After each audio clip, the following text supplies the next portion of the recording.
How are you students? Hope you all are fine. आज से हम साइंस NCERT क्लास 8 की न्यू सीरीज शुरू करने वाले हैं, starting with lesson number 1, crop production and management. तो इस टाइटल से क्या समझ में आता है? फसल की पैदावार और उसका बंदोबस्त कैसे करना है। मतलब कि एक बार फसल को तो पैदा हो गई, पर उसके बाद उसको कितना स्टोर करना है और कितना मार्केट में सप्लाई करना है, ये सब हम इस लेसन में पढ़ने वाले हैं। और हम क्रॉप्स के बारे में क्या पढ़ेंगे कि ये जो क्रॉप्स हैं किस सीज़न में कौन कौन सी क्रॉप उगती है, क्रॉप्स उगाने के लिए कौन से इम्प्लीमेंट्स की यूज़ होते हैं, और क्रॉप्स ग्रो करने के लिए कौन से स्टेप फॉलो करने पड़ते हैं। ओके, तो ये जो फर्स्ट पैराग्राफ है इसमें फार्मर जो कुछ टूल्स यूज़ करता है उनके नाम बताए हैं, जैसे कि खुरपी, सिक्कल, शॉवल, प्लो। तो खुरपी तो ट्रोवल होता है, सिक्कल होती है दराती, शॉवल होता है बेलचा और प्लो होता है हल। ठीक है, तो आगे क्रॉप प्रोडक्शन जो है, क्रॉप प्रोडक्शन इतना इम्पोर्टेंट है क्योंकि यही तो सोर्स ऑफ फूड है हमारी पॉपुलेशन के लिए। ओके, सारे लिविंग बींग्स को फूड की ज़रूरत होती है। तो जो प्लांट्स हैं वो अपना खाना खुद ही बना लेते हैं by the process of photosynthesis. और फोटोसिंथेसिस क्या है? 6 मॉलिक्यूल्स ऑफ कार्बन डाइऑक्साइड चाहिए और 6 मॉलिक्यूल्स वाटर के। क्लोरोफिल और सनलाइट की प्रेजेंस में वो ग्लूकोज में उसको कन्वर्ट करता है और ऑक्सीजन के 2 मॉलिक्यूल्स रिलीज़ हो जाते हैं। ठीक है, तो ऐसा ही क्या है कि ये तो प्रोसेस हो गया प्लांट्स का। प्लांट्स ऐसे खाना बना लेते हैं अपने लीव्स में। तो एनिमल्स जो हैं वो डिपेंड रहते हैं नेचर पे अपने फूड के लिए, और जो ह्यूमन है वो तो बड़े होशियार हैं, वो अपना खाना जो है प्लांट से भी ले लेते हैं और एनिमल से भी ले लेते हैं। तो खाना, क्रॉप्स जो हैं वो हमें फूड प्रोवाइड करती हैं। ठीक है ना, तो जो फूड है वो क्यों चाहिए हमें? फूड से हमें एनर्जी मिलती है, और हमें एनर्जी क्यों चाहिए? ताकि हम अपनी बॉडी के फंक्शंस कैरी आउट कर सकें, इसलिए।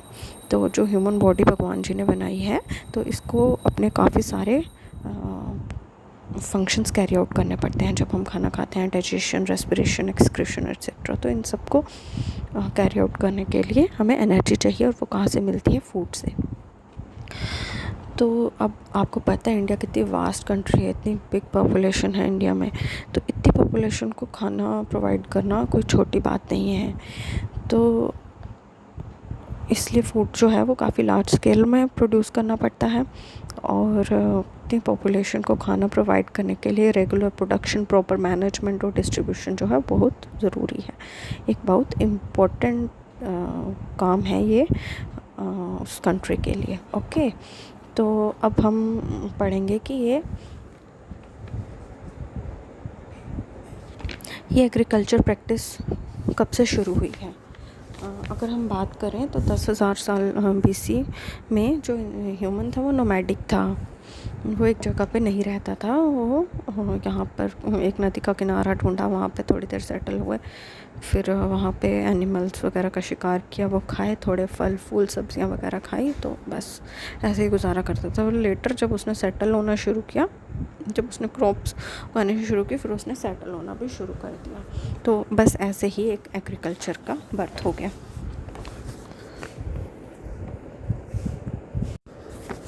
हाँ, तो बच्चों पहला इस पैराग्राफ में आया है व्हाट इज़ क्रॉप। क्रॉप क्या होती है? जब एक ही तरह के प्लांट्स, मतलब प्लांट्स ऑफ सेम काइंड, एक जगह पे उगाए जाएं ऑन अ लार्ज स्केल, उसको हम क्रॉप कहते हैं। जैसे एक फील्ड में हमने समझो वीट की क्रॉप लगा दी, वो हो गई क्रॉप ऑफ वीट।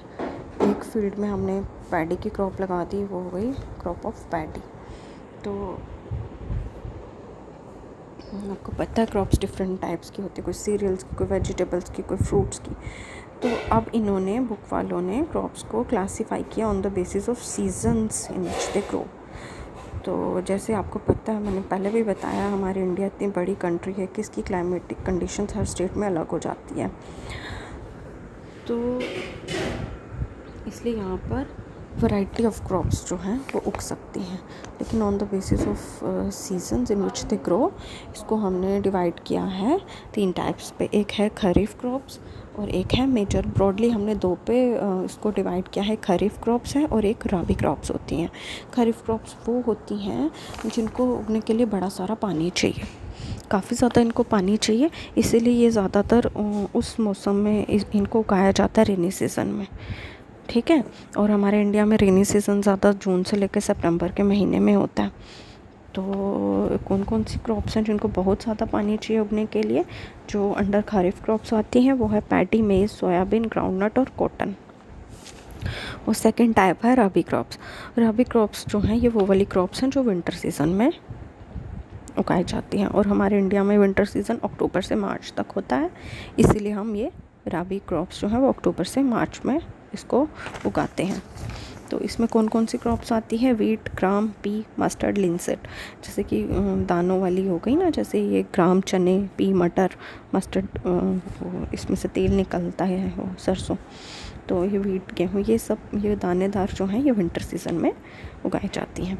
तो इसके अलावा जो समर सीज़न है उस सीज़न में हम पल्सेस और वेजिटेबल्स जो हैं वो ग्रो करते हैं।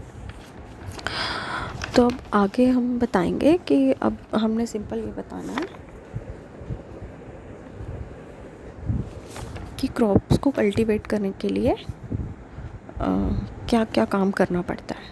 अब सिंपल है, अगर आपको एक छोटा सा पौधा भी अपने गार्डन में उगाना है, उसके लिए तुम लोग क्या करोगे, पहले अच्छे से मिट्टी खोदोगे, अगर कोई पत्थर कंकर कोई वीड्स हैं वो हटाओगे, मिट्टी को अच्छे से साफ़ करोगे, फिर उसमें अच्छा सा कोई तंदुरुस्त सा हेल्दी सा सीड उसमें बोगे, या फिर छोटा सा कोई सैपलिंग सा वो बोगे, फिर उसको मिट्टी से अच्छे से कवर करोगे और उसको कोई मैन्योर फर्टिलाइज़र प्रोवाइड करोगे और रोज़ उसको पानी दोगे, अच्छी सनलाइट वगैरह जो भी उसको उगने के लिए ज़रूरत है ये सब प्रोवाइड करोगे, फिर जाके कहीं इतनी मेहनत के बाद एक छोटा सा पौधा उगता है।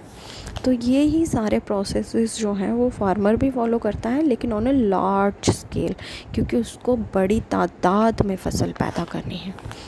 तो जो सबसे पहले जो हम बच्चे पौधा उगाना है तो मिट्टी की खुदाई करेंगे ना, तो उस पहला जो स्टेप है एग्रीकल्चर प्रैक्टिसेस में, उसको हम कहते हैं प्रिपरेशन ऑफ सॉइल। सॉइल को प्रिपेयर करना एक बहुत इम्पॉर्टेंट टास्क है एक फार्मर के लिए।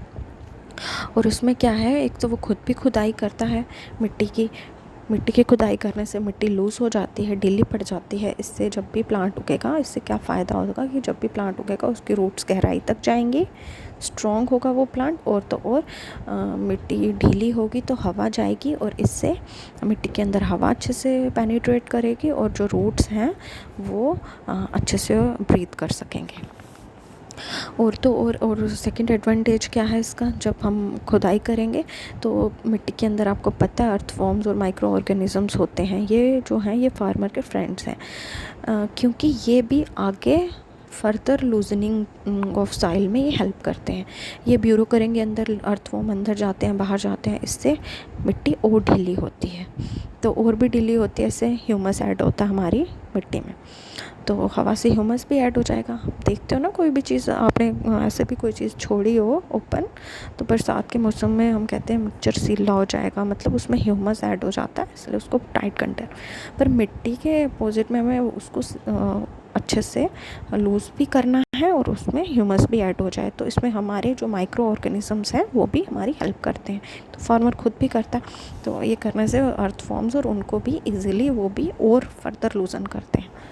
और क्या बात होती है कि जो डेड डिकम्पोज्ड जो माइक्रो ऑर्गेनिजम्स होते हैं, ये भी एक तरह की act as organic fertiliser provide कर देते हैं ना, ये डिकम्पोज कर देते हैं माइक्रो ऑर्गेनिज्म, जो एनिमल वगैरह या प्लांट्स, पौधे, पत्ते, ये एक तरह का मैन्योर फर्टिलाइज़र, ये मिट्टी को हमारी हेल्दी बनाते हैं, उसमें मिनरल्स ऐड करते हैं। ओके, तो जब ये फर्द और ये जो वाले माइक्रो ऑर्गेनिजम्स या फिर ये अर्थवॉर्म्स जो हैं वो ब्यूरो करेंगे ऊपर नीचे, सॉइल को टर्न करेंगे, लूजन करेंगे, तो जो मिनरल्स जो डीप में हैं वो ऊपर आ जाएंगे, और फर्दर जो टॉप मोस्ट लेयर होती है ना कुछ सेंटीमीटर्स में, वो ही लेयर जो है ना वो प्लांट्स को एक हेल्दी प्लांट उगाने में हमारी मदद करती है। तो वो जो नीचे मिनरल्स एम्बेडेड हो गए हैं डेड डिकम्पोज्ड ऑर्गेनिज्म से, ये अर्थवॉर्म्स वगैरह अंदर ब्यूरो करके वो मिट्टी ऊपर लेकर आते हैं, तो इससे हमारी क्रॉप को अच्छे मिनरल्स मिलते हैं और वो एक हेल्दी क्रॉप जो है उगाने में इनडायरेक्टली हमारी हेल्प करते हैं। ओके। तो ये जो प्रोसेस होता है ना पूरा loosening and turning of soil को, इसको हम कहते हैं प्लोइंग और टिलिंग। तो अगर तो जब इतने बड़े फील्ड में हमने ये सब प्रोसेस करना है तो हम ये मैनुअली नहीं कर सकते हैं, इसके लिए हमें कुछ इंस्ट्रूमेंट्स की ज़रूरत पड़ती है। ठीक है, सबसे पहले ये तो बेसिकली ये तो प्लो से करते हैं। प्लो हल होता है ना, हल तो आपने देखा होगा। पहले ट्रेडिशनल मेथड तो ट्रेडिशनली तो हम वुड का प्लो यूज़ करते थे, फार्मर्स वुड का प्लो यूज़ करते, लेकिन अब इसको रिप्लेस किया है आयरन के प्लो। ठीक है, तो इन केस अगर सॉइल बहुत ड्राई है ना, उसको पहले भी पानी देना पड़ता है। इरिगेशन तो हम बाद में करते हैं, पर पहले भी थोड़ा पानी नमी देनी पड़ती है ताकि जो खेत जो है वो अच्छे से जुत जाए, प्लोइंग अच्छे से हो। तो जब हम प्लोइंग करते हैं, मिट्टी को खोदते हैं, तो कुछ क्लम्प्स ऑफ सॉइल भी निकलते हैं जिसको हम क्रम्प्स कहते हैं। ठीक है ना, ये ब्रेड क्रम्प्स नहीं है, ये क्रम्स होते हैं, ये ऐसे मिट्टी इकट्ठी हुई होती है। तो उसको हमें या तो तोड़ना पड़ता है उन क्रम्स को, तो या तो वो हम निकाल के फेंक देते हैं। ठीक है, ताकि मिट्टी साफ़ सुथरी हो और प्लांट्स को उगने में कुछ प्रॉब्लम ना हो। साफ़ सुथरी पत्थर कंकर कोई है वो निकाल देते हैं, वीड्स वगैरह साफ़ कर देते हैं प्लोइंग से। और जो लेवलिंग होती है ना फील्ड की, वो भी बहुत इंपॉर्टेंट होती है। अगर हम अच्छे से लेवल होगा तो सीड की बुआई भी अच्छे से हो जाएगी और सिंचाई भी अच्छे से हो जाएगी। और ये लेवलिंग जो है ये लेवलर से करते हैं। अब तो हमारा एग्रीकल्चर सेक्टर इतना एडवांस हो गया है, इतना मतलब मैकेनिकली ही हम करते हैं। तो समटाइम्स कभी कभी क्या होता है कि जब हम प्लोइंग करते हैं ना, तो पहले हम मिट्टी के ऊपर क्या फैला देते हैं, अच्छे से मैन्योर ऑर्गेनिक मैन्योर फैला देते हैं, ताकि जब हम उसको प्लोइंग करेंगे, टिलिंग करेंगे, तो वो अच्छे से सॉइल में मिक्स हो जाएगी, एक हेल्दी सॉइल होगी। तो अगर सॉइल हेल्दी होगी तो हमारी क्रॉप भी हेल्दी होगी। तो बीज बोने से पहले भी हम सॉइल को थोड़ा मॉइस्चर करते हैं, उधर थोड़ा पानी फेंकते हैं। तो अब मैंने ये शॉर्टकट में आपको ये एक स्मॉल प्रोसेस बता दिया ना कि प्रिपरेशन सॉइल की कैसे होती है। सबसे पहले खुदाई करनी है। खुदाई करने के क्या क्या फ़ायदे हैं? खुदाई करने का ये फ़ायदा, सॉइल लूजन हो जाएगी, उसमें हवा अच्छे से जा पाएगी, रूट्स जो हैं गहराई में जाके गहराई में जाएंगे, उससे स्ट्रॉन्ग होगा पौधा हमारा। और जब गहराई में जाएंगे, सॉइल लूजन होगी तो वो ब्रीथ भी इजीली कर पाएंगी। और दूसरा एडवांटेज ये था कि जो हमारे यहाँ माइक्रो ऑर्गेनिजम्स होते हैं, अर्थवॉर्म्स होते हैं, ये फर्दर हमारी सॉइल को लूजन करेंगे। और जो डेड डिकम्पोज्ड बॉडी जो काफ़ी एम्बेडेड होती है नीचे, मिनरल्स हमारे नीचे होते हैं, ये मतलब नीचे ऊपर करके ये ऊपर भी ले आते हैं। उसकी वजह से सॉइल हमारी अपर लेयर जो होती है सॉइल की, वो हेल्दी हो जाती है। और अगर हेल्दी सॉइल होगी तो हमारे जो क्रॉप होगी वो भी हेल्दी होगी। तो ये ह्यूमस भी ऐड करते हैं, नमी ऐड करते हैं। और जो ह्यूमस होता है वो कार्बन और नाइट्रोजन कंटेन करता है, जो भी kind of minerals required for the growth of our crops. तो ये सारे, और इस प्रोसेस को हम क्या कहते हैं? प्लोइंग कहते हैं, टिलिंग कहते हैं। तो शॉर्ट में ये भी बता दिया कि प्लो जो है पहले वुड का ट्रेडिशनली यूज़ करते थे, अब हम आयरन का भी यूज़ करते हैं। ये होती है प्रिपरेशन सॉइल की। और अगर सॉइल को प्रिपेयर करते समय अगर बीच में कोई क्लम्प्स आ जाएं या कुछ मिट्टी पत्थर कंकर, वो सब हटा दिए जाते हैं। अगर बड़ी सूखी हो मिट्टी तो उसमें हम उसको पहले हम मॉइस्चराइज भी कर देते हैं। और सेकेंड बात जो अब आई है वो है एग्रीकल्चर इम्प्लीमेंट्स। हम प्लोइंग करने के लिए, मैंने बताया ना, जब हमें लार्ज स्केल में करनी है तो हम उसको मैनुअली नहीं कर सकते, हमें इंस्ट्रूमेंट्स चाहिए। तो ये है प्लो का, इन्होंने पिक्चर दिया हुआ है। तो पहले तो मैंने आपको बताया कि प्लो ट्रेडिशनली हम वुड का करते थे, अब हम आयरन का करते हैं। तो ये इसका कैसे बनाया होता है ये ऊपर बताया इन्होंने। प्लो शाफ्ट है, ये प्लो शेयर है, और ये बीम है, और ये ऑक्स के ऊपर लगाया है। तो ये ऑक्स जो है ये जैसे जैसे चलेंगे वैसे हल्की खेत की जुताई करेंगे। तो वैसे ही ये सारा, हाँ। तो सेकंड एक और इन्होंने ये बताया हो, ये भी एक सिंपल टूल है। ये वीड्स रिमूव करता है और सॉइल को लूजन करता है। और ये इस पिक्चर में आप इसकी फॉर्मेशन दे सकते हैं, कैसे बना हुआ कैसा है। ये इसका बीम रॉड, ये प्लेट है, और ये हैंडल है, ये ग्रिप। तो इससे भी आप कैसे वीड्स निकाल सकते हो और जुताई कर सकते हो। द थर्ड वन जो मोस्ट कॉमनली आजकल यूज्ड होता है वो ये कल्टीवेटर है। Now a days ploughing is done by tractor driven cultivator. आजकल ट्रैक्टर ड्रिवन कल्टीवेटर होता है, इससे हमारी लेबर भी बच जाती है और समय भी बच जाता है, और अच्छी खासी खेत की जुताई भी हो जाती है। अब ये तो शॉर्टकट में आपको, शॉर्टकट में नहीं, अच्छे से मैंने एक्सप्लेन कर दिया है कि प्रिपरेशन ऑफ सॉइल में क्या होता है और ये कैसे किया जाता है। प्लोस के तीनों टाइप्स बता दिए हम प्लोइंग में कैसे करते हैं। और सेकंड स्टेप हो गई जब हमने मिट्टी की खुदाई कर दी, दूसरी बात आएगी सोइंग, सीड उसमें बोना है हमने, सीड बोना है हमने अच्छी तरह। ये तो ध्यान कर लिया भाई हमारी मिट्टी हेल्दी होनी चाहिए, उसमें कोई गंद नहीं होना चाहिए, अच्छे से मॉइस्चराइज्ड होनी चाहिए, ये हमने सब ध्यान रख लिया। अब बात है सीड को बोने की। जब हमने सीड को बोना है, हमने उसमें सीड की क्वालिटी देखनी है। आजकल तो इतने हाइब्रिड सीड्स आ गए हैं क्योंकि पॉपुलेशन बड़ी ज़्यादा है, हमें यील्ड बहुत ज़्यादा चाहिए, इसलिए हाइब्रिड सीड्स का भी इस्तेमाल करें। क्लीन हेल्दी गुड क्वालिटी का सीड हमें चाहिए। ओके, तो इसके लिए हमारी गवर्नमेंट ने भी काफ़ी स्टेप्स लिए हैं कि फार्मर्स को अच्छे तब सीड्स प्रोवाइड किए जाएँ ताकि उनकी मेहनत सफल हो जाए। तो और इसमें एक छोटा सा इन्होंने एक्सपेरिमेंट ये बताया, एक बीकर में पानी भर लो, तो एक हैंडफुल ऑफ वीट सीड्स का उसमें डाल दो, तो कुछ सीड्स जो हैं वो नीचे बैठ जाएंगे और कुछ ऊपर तैरने लगेंगे। तो क्या आप बता सकते हैं जो तैरने वाले हैं वो अच्छे हैं, जो डूब गए हैं वो अच्छे हैं? डेफिनेटली जो डूब गए हैं, वो जो नीचे बैठ गए हैं वो ज़्यादा हेल्दी सीड हैं, क्योंकि जो ऊपर तैरे हैं वो अंदर से खोखले हो गए हैं, तो वो ख़राब सीड हैं, वो हमें निकाल देने चाहिए। तो ये भी एक सिंपल और वेरी गुड मेथड है separating healthy seeds from the damaged once.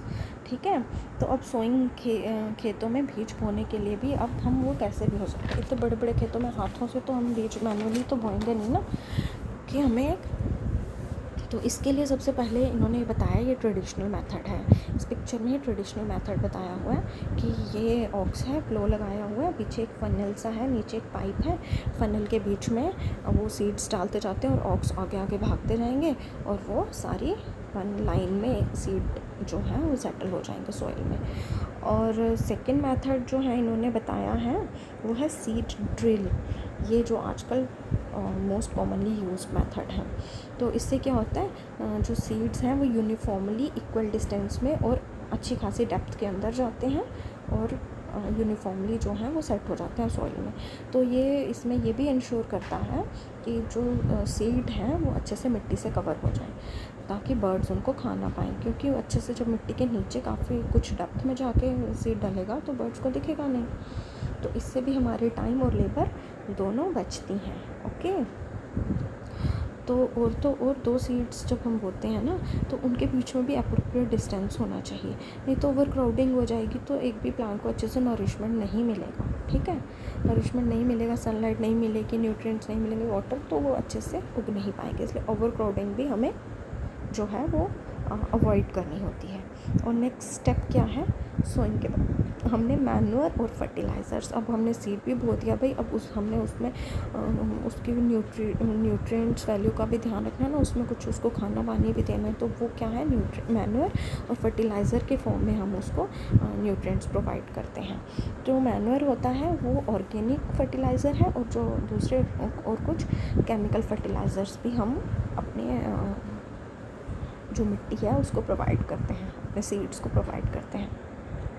वैसे तो सॉइल जो है वो सप्लाई कर देती है mineral nutrients to the crop plant, और ये न्यूट्रिएंट्स जो हैं ये बहुत एसेंशियल होते हैं प्लांट की ग्रोथ के लिए।